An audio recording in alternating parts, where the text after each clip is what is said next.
जी दोस्तों, ट्रिग्नोमेट्री के सेशन को आगे बढ़ाते हुए आज का जो हमारा क्वेश्चन है दिया हुआ है, जैसा कि आपको दिख रहा है, दिया हुआ है हवा के झोंके से एक पेड़ का ऊपरी भाग टूटकर 15 मीटर की दूरी पर 30 अंश के कोण पर पृथ्वी को छूता है, तो पेड़ की कुल ऊंचाई कितनी थी। तो आइए देख लेते हैं। मान लेते हैं ये हमारा एक पेड़ है। क्या है? पेड़ है। अब ये यहाँ से टूट जाता है। मान लीजिए ये यहाँ से टूट जाता है और ये आके यहाँ पे टच करता है। कहाँ पे? यहाँ पे आके टच कर लेता है। ठीक। अब यहाँ पे अर्थात यही टूटा हुआ पोर्शन है। ये टूटा हुआ पोर्शन है, अर्थात जितनी लंबाई इसकी होगी उतनी ही लंबाई इसकी होगी। ठीक है।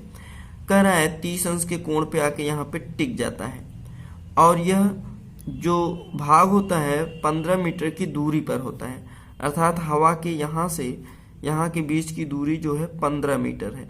कितना है? 15 मीटर है। अब ध्यान दीजिए, हमने आपको बताया है ये अगर 30 है तो ये 60 होगा और ये 90 होगा ही होगा। तो 30 के सामने अगर h है तो 60 के सामने उसका √3 गुना होगा, तो अर्थात ये 30 के सामने कितना हो जाएगा? 15/√3। परमेयीकरण करेंगे तो आपका आ जाएगा 15√3/3। 3 से हम लोग कटा देंगे, अर्थात पूरा आ जाएगा आपका 5/3। कितना आ जाएगा? 5/3। तो देखिए 30 के सामने 5/3 है, तो 90 के सामने कितना हो जाएगा? 10/3, क्योंकि दुगुना होता है। क्या होता है? दुगुना होता है। जब दुगुना होता है तो इसका मतलब जितना ये है उतना ये है, तो ये भी आपका कितना हो जाएगा? 10/3। तो ये टूटा हुआ भाग यहाँ से यहाँ तक है और ये वाला भाग इतना है, तो पेड़ की ऊंचाई, टोटल ऊंचाई कितनी हो जाएगी? टोटल जो हाइट हो जाएगा 10/3 प्लस 5/3। तो इस तरीके से आपका कितना आ जाएगा? 15/3। सॉरी। तो देखिए दिया हुआ है ऑप्शन नंबर ए में। ठीक है, चलिए आइए हम लोग चलते हैं नेक्स्ट क्वेश्चन पे। ध्यान दीजिए, हमारा जो अगला क्वेश्चन है, जैसा कि आपको दिया हुआ है, 60 मीटर ऊंचे भवन की चोटी से एक मीनार की चोटी और पाद के अनुमान कोण क्रमशः 30 अंश और 60 अंश है, तो मीनार की ऊंचाई कितनी है। तो ध्यान दीजिए, 60 मीटर ऊंचे भवन की चोटी। अब देखिए भवन की ऊंचाई 60 मीटर दिया हुआ है और ऑप्शन में मीनार की ऊंचाई 60 से कम है, अर्थात भवन अधिक ऊंची है और मीनार कम ऊंची है। तो हम इसे मान लेते हैं ये भवन है, हमारा मीनार ये है। ठीक, ये हमारा मीनार हो गया। कह रहा है ये जो है आपका 60 मीटर है। मीनार की जो ऊंचाई है कितनी है? 60 मीटर है। कह रहा है इसकी भवन की चोटी से मीनार की चोटी, अब इस भवन की चोटी से मीनार की चोटी और इसके जो पाद है, इसका जो कोण बना रहा है 30 और 60 का बना रहा है। किसका? 30 और 60 का। तो इसको हम लोग ले लेते हैं, ये 30 अंश का है और ये आपका कितना है? 60 अंश का है। ठीक है, चलिए तो ध्यान दीजिए, इस वाले त्रिभुज में अगर हम लोग देखें तो ये आपका 30 अंश का हो जाएगा। तो देखिए 60 के सामने 60 है, तो 30 के सामने कितना हो जाएगा? 60/√3। 60/√3, इसी को हम लोग लिख सकते हैं 20/√3।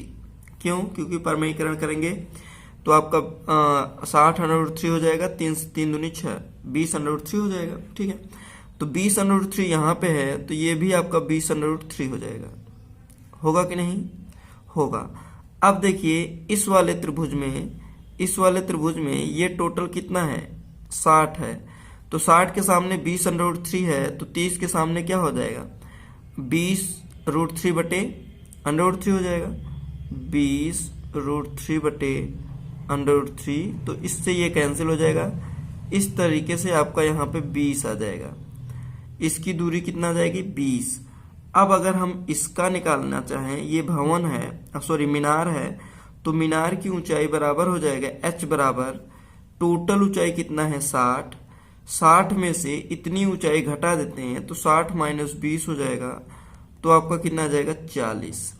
तो इस तरीके से आपका मीनार की जो ऊंचाई है कितना आ गया 40 आ गया। तो देखिए ऑप्शन नंबर डी में दिया हुआ है, ऑप्शन नंबर डी में। ठीक है, चलिए आइए हम लोग चलते हैं नेक्स्ट क्वेश्चन पे। ध्यान दीजिए, हमारा जो अगला क्वेश्चन है जैसा कि दिया हुआ है, एक प्रकाश स्तंभ से पूर्व की ओर दो जहाजों के अनुमान कोण 45 अंश और 30 अंश के हैं। यदि दोनों जहाजों के बीच की दूरी 200 मीटर हो तो प्रकाश स्तंभ की ऊंचाई ज्ञात कीजिए। तो मान लीजिए ये प्रकाश स्तंभ है हमारा, ये प्रकाश स्तंभ है, दो जहाज हैं वो प्रकाश स्तंभ की ओर आ रहे हैं। ठीक है, और इनके बीच की जो दूरी है 200 मीटर है। कितना है 200 मीटर। फिर कह रहा है, अब इस जहाजों को हम लोग मिला लेते हैं एंगल बनाने के लिए। तो कह रहा है इनके जो दो जहाज हैं इनके जो अवनमन कोण है, एक यहां से बना रहा है और एक यहां से। ठीक है, तो ये वाला आपका 30 बनाएगा और ये आपका कितना बनाएगा 45 अंश का कोण बनाएगा। ठीक, अब ध्यान दीजिए, फिर कह रहा है प्रकाश स्तंभ की ऊंचाई, मान लेते हैं ऊंचाई h है, तो 45 अंश वाले जितना लंबाई उतना होता है उतना ही ये आपका आधार भी हो जाता है, तो ये भी h हो जाएगा, आपको पता ही है। टोटल यहां से यहां तक कितना हो जाएगा h प्लस 200 हो जाएगा। कितना हो जाएगा h प्लस 200। बड़े वाले त्रिभुज में हम लोग लेके चलते हैं, बड़ी वाली त्रिभुज में। तो बड़े वाले त्रिभुज में देखिए ये 30 है, तो ये टोटल कितना हो जाएगा 60 हो जाएगा। तो 30 के सामने अगर h है तो 60 के सामने कितना हो जाएगा h अंडर 3। h अंडर 3 होगा कि नहीं होगा। अब देखिए h अंडर 3 इतनी दूरी है और इतनी ही दूरी h प्लस 200 भी है। तो यहाँ पे हम लोग क्या कर लेंगे, h plus 200 equal to h under 3 कर लेंगे। अब इसको इधर लाते हैं तो यहाँ पे कॉमन ले लेंगे हम लोग, h कॉमन ले लेंगे तो √3 माइनस 1 इक्वल टू कितना हो जाएगा 200। h बराबर आपका हो जाएगा 200 बटे √3 माइनस 1। परमेयीकरण कर दीजिए, √3 प्लस 1 हो जाएगा बटे √3 प्लस 1।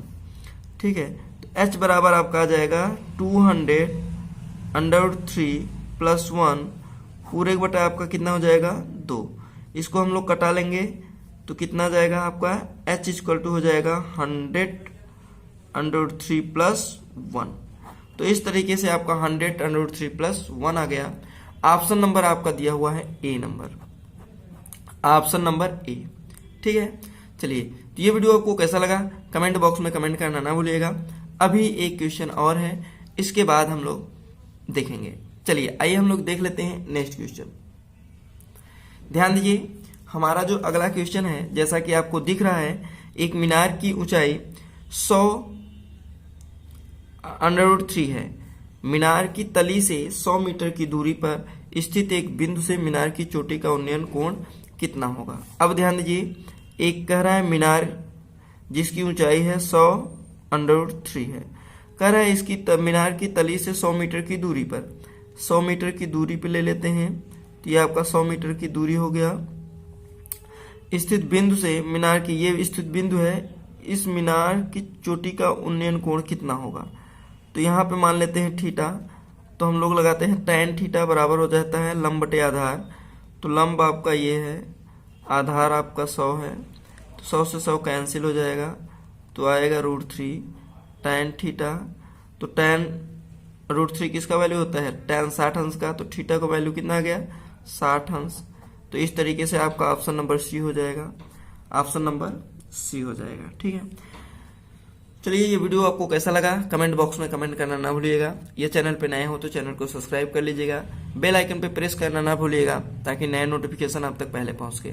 जी दोस्तों, हम लोग फिर मिलेंगे नेक्स्ट वीडियो में नेक्स्ट टॉपिक के साथ, तब तक के लिए जय हिंद।